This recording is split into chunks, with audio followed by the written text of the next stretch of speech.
bonsoir. Moi, je m'appelle Joseph Bass. Je suis le responsable de la section ZEC Saint-Paul de Grand Yoff. Comme il l'a si bien dit, nous sommes en week-end de formation et aujourd'hui, c'est notre journée porte ouverte. Le mouvement ZEC, il y en avait à la paroisse, mais plus maintenant. Ça fait des années que ce mouvement ne fonctionne plus. Et nous, la nouvelle génération, on est là pour ressurpier ce mouvement, quoi.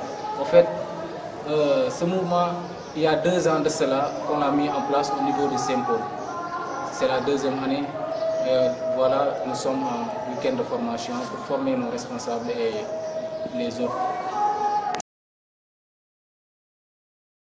Bon, mon nom est Léon Maurice Mbobaji. Je suis le responsable chargé de la formation au niveau de la Fédération de Thiès et l'accompagnateur de la GEC de Saint-Paul de Grand Yoff. Pour définir la GEC, je dirais que ça signifie jeunesse étudiante catholique, un mouvement d'école, un mouvement qui concerne les élèves et les étudiants, mais aussi un mouvement d'église. Tout d'abord, je me présente. Moi, c'est Jeannot Diatta. Je suis chargé de la formation au niveau de la Fédération de Dakar. Donc, pour parler de la GEC au niveau national au Sénégal, d'abord, je vais parler du mouvement au niveau d'abord international, la naissance de la GEC. Donc, la GEC est née de la JOC, hein, qui est créée par le cardinal Léon-Joseph Cardin en 1925. Après la JOC, il y a la JAC, qui est la jeunesse agricole catholique. Maintenant, de la JAC, on a la GEC, créée par le même cardinal, Joseph Léon Cardin, en 1927, vers les années 27-28, qui est un mouvement d'action catholique, qui fait partie de l'action catholique, et spécialisé dans le milieu scolaire et universitaire, qui regroupe des élèves et des étudiants dans un milieu bien déterminé. Donc, pour parler de la GEC au niveau national, donc on peut dire que la GEC, il faut attendre dans les années 1950 pour voir la GEC ici au niveau du Sénégal.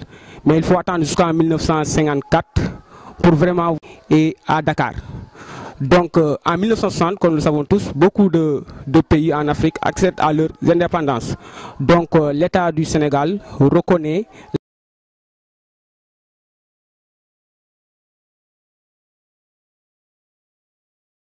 la GEC est structurée. Donc je pars de la base. Il y a ce qu'on appelle les équipes de base au niveau des quartiers. Il y a ce qu'on appelle les sections dans les paroisses et dans les écoles. Ce qu'on appelle l'équipe fédérale, vraiment qui regroupe toutes les sections dans un domaine bien déterminé. Et il y a ce qu'on appelle aussi l'équipe nationale, donc qui regroupe toutes les fédérations dans un pays. Au-delà de l'équipe nationale, il y a ce qu'on appelle la ZEC panafricaine. Mais avant la ZEC panafricaine, il y a ce qu'on appelle la ZEC de l'Afrique de l'Ouest, donc qui regroupe les pays qui sont au niveau de l'Afrique de l'Ouest. Maintenant, après la GEC panafricaine, il y a ce qu'on appelle la GEC au niveau international. En fait, voilà comment c'est structuré la GEC au niveau international. Bon, nous à la GEC, on ne parle pas de chef, on ne parle pas de président. Nous, on parle de responsable. Donc, toute personne qui adhère à la GEC est un responsable, selon nous. Donc, mais bien entendu, il y a un bureau. Il y a un bureau avec un responsable, un secrétaire, trésorier et les chargés de l'organisation. Voilà. Donc, à notre niveau, on ne parle pas de président ni de chef. Je m'appelle André Rémy Mendy. Je suis chargé de la communication à l'équipe fédérale de Dakar. Comme dans tout mouvement et toute structure, la GEC aussi a des objectifs et des buts à atteindre. Et à chaque fois, lors du Conseil national que nous organisons chaque 2 ans, il y a un plan d'action qui sort. Et pour ce plan d'action, il y a des activités à mener, mais aussi il y a des actions à mener aussi. D'abord, le plan d'action pour les 2 ans là, c'est si tu veux, en justice aimant la création, portons le développement durable au cœur de nos actions. Donc pour ces 2 années-là, on doit parler du développement durable. Et si on voit bien le développement durable, vraiment c'est large. Mais nous à la GEC, on va parler du développement durable et plus particulièrement parler des problèmes de l'environnement aussi. Donc on mène des activités par rapport qui ont trait à l'environnement et des activités qui vont nous aider peut-être à mieux gérer mieux prendre soin de notre environnement. Parce que si on voit bien, la plupart du temps, il y a une dégradation de l'environnement. Il y a la pollution qui est là, surtout au Sénégal, si on constate bien, il y a la pollution qui est là, mais aussi la GIEC a son rôle à jouer par rapport aux grèves et autres. Et si on voit bien, l'année dernière, la GIEC a eu à sortir une prière. Comme je l'ai dit aussi, vu que la GIEC est dans le milieu scolaire et estudiantine aussi, lors des grèves de l'année passée, avec la mort de l'étudiant Fallou Sène à Saint-Louis, la GIEC a eu à sortir une prière. Cette prière avait pour but d'abord d'apporter la paix dans le milieu scolaire, mais aussi cette prière avait pour but de pouvoir réunir autour d'une même table peut-être les étudiants et l'État aussi, afin de trouver des solutions.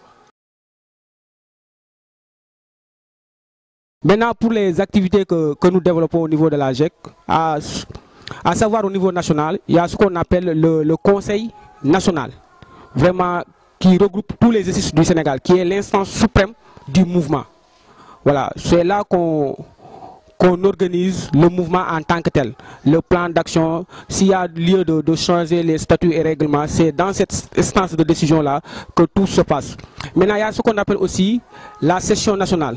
Là aussi, ça regroupe les différentes fédérations. Donc, pour réfléchir, pour faire une évaluation à mi-parcours des différentes fédérations. Donc, toute fédération doit présenter son rapport. Donc, il y a deux activités phares, le Conseil national et la session nationale. Maintenant, au niveau fédéral, il y a ce qu'on appelle les week-ends de lancement. Donc, comme toute structure, il y a forcément un jour ou bien un week-end qu'on prend pour lancer les activités. Donc, il y a ce qu'on appelle le week-end de lancement qui regroupe toutes les sections dans une fédération bien déterminée. Donc, après ce week-end de lancement, il y a ce qu'on appelle des journées portes ouvertes au niveau des sections. Comme aujourd'hui, on l'a fait à Grand Yoff, on a profité de l'occasion de notre week-end des formateurs de lancer une journée porte ouverte pour la section, mais aussi pour la fédération. Mais il faut noter aussi que pendant l'année, on organise d'autres activités. Bon, comme nous sommes un mouvement d'école, donc nous avons avec nous des enfants, on organise des sorties, parfois même on organise des recollections, des visites, voire aller dans les pépinières pour vraiment rendre visite à ces enfants-là. Hormis ça, il y a aussi ce qu'on appelle des activités d'autofinancement qu'on organise dans les sections, mais aussi au niveau fédéral. En quelque sorte, voilà les activités que nous organisons dans nos sections, mais aussi dans la fédération. Bon, pour les domaines d'activité, comme on l'a dit, hein, la GIEC c'est un mouvement d'école, un mouvement d'église. Donc, bien entendu, dans une école, nous sommes censés à conscientiser, mais aussi à sensibiliser les enfants. Comment les sensibiliser? Donc, en organisant des visites au niveau des pépinières. Ça veut dire quoi? Le but recherché, c'est d'amener ces enfants-là à voir que, bon, au milieu scolaire, il y a des choses qui se vivent. Mais en dehors de l'école, il y a aussi d'autres choses, bien, il y a d'autres problèmes que les gens rencontrent. Comme si on part à la pépinière de Mbourou, exemple, il faut noter qu'on sensibilise les enfants par rapport à ce que vivent ces enfants-là. Parfois, tu vois des enfants abandonnés, des enfants qui, au moment de la naissance, ont perdu leur maman. Donc, il est important de conscientiser ces enfants-là que, vraiment, eux, ils ont la chance d'avoir des parents. Mais il y a d'autres enfants qui n'ont pas cette chance-là. Donc, il s'agit de les conscientiser en ce sens-là.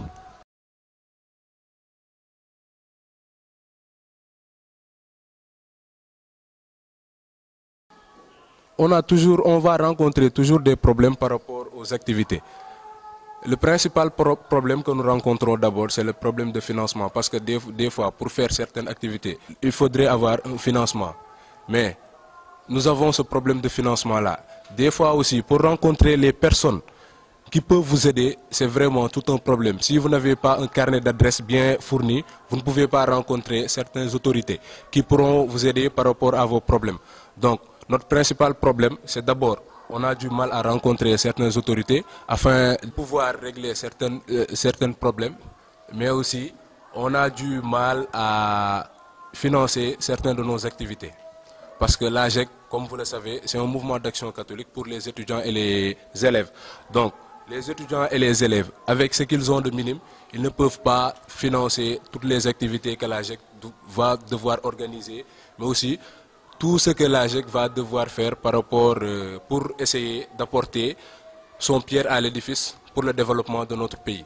Nous rencontrons toujours des problèmes par rapport à ça. Mis à part ça, il y a le problème d'engagement des militants. Parfois, tu organises une activité et te retrouves avec 5, 8 ou bien 20 exercices. Parfois, c'est compliqué et on se comprend parce qu'il y a un manque de, comme il l'a dit, ce sont des étudiants et des élèves. Parfois, les moyens ne suivent pas. Bon, je pense que ce n'est pas de donner peut-être des solutions, c'est faire un appel. Hein. Je pense que si on a des problèmes, nous, en tout cas, la GEC, on a des personnes qui nous accompagnent. Surtout comme nous sommes un mouvement d'église, un mouvement d'école. Dans les écoles, il y a l'administration qui nous accompagne. Tout le temps, ils sont là en train de nous accompagner par rapport à nos activités. Donc peut-être les solutions, c'est faire plus de plaidoyer au niveau des parents, parce que ce sont leurs enfants qui sont ici. De laisser leurs enfants venir participer aux activités de la GEC, parce que c'est très important, c'est un mouvement d'église, donc c'est un mouvement qui participe au développement de l'église en tant que telle. Donc les donner l'occasion vraiment de participer à ce que nous partageons nous à la GEC. L'autre c'est aussi au niveau peut-être de l'administration.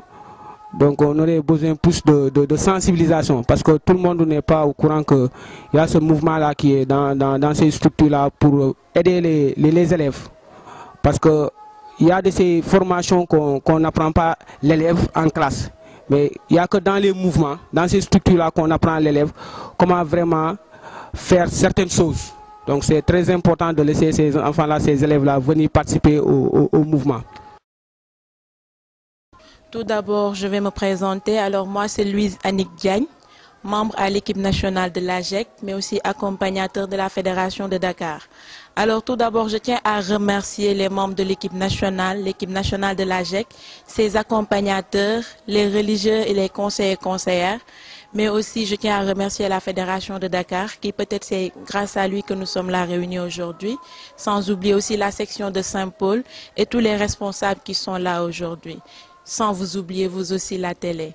Alors peut-être si j'ai un appel à faire, c'est surtout peut-être demander aux partenaires, aux structures qui aimeraient bien travailler avec la GEC, la jeunesse étudiante catholique, comme ils l'ont si bien dit tout à l'heure, de venir parce que la GEC est là, les portes sont grandement ouvertes, les problèmes ils les ont déjà énumérés. On est là un mouvement d'action catholique. Alors, on est là œuvrant aussi pour le changement de mentalité. Déjà, hier seulement, la GEC a eu à organiser une journée de réflexion avec les étudiants catholiques. Alors, portant sur le thème élection présidentielle 2019, appel des jeunes catholiques pour un scrutin paisible. Déjà avec des jeunes qui veulent changer la société, les mentalités de la société. Alors s'il y a des structures qui sont prêtes à nous accompagner ou à travailler avec la jeunesse étudiante catholique, nous vous demandons de venir. Les portes vous sont grandement ouvertes. Alors merci beaucoup à tout le monde. Merci à vous aussi. Merci beaucoup.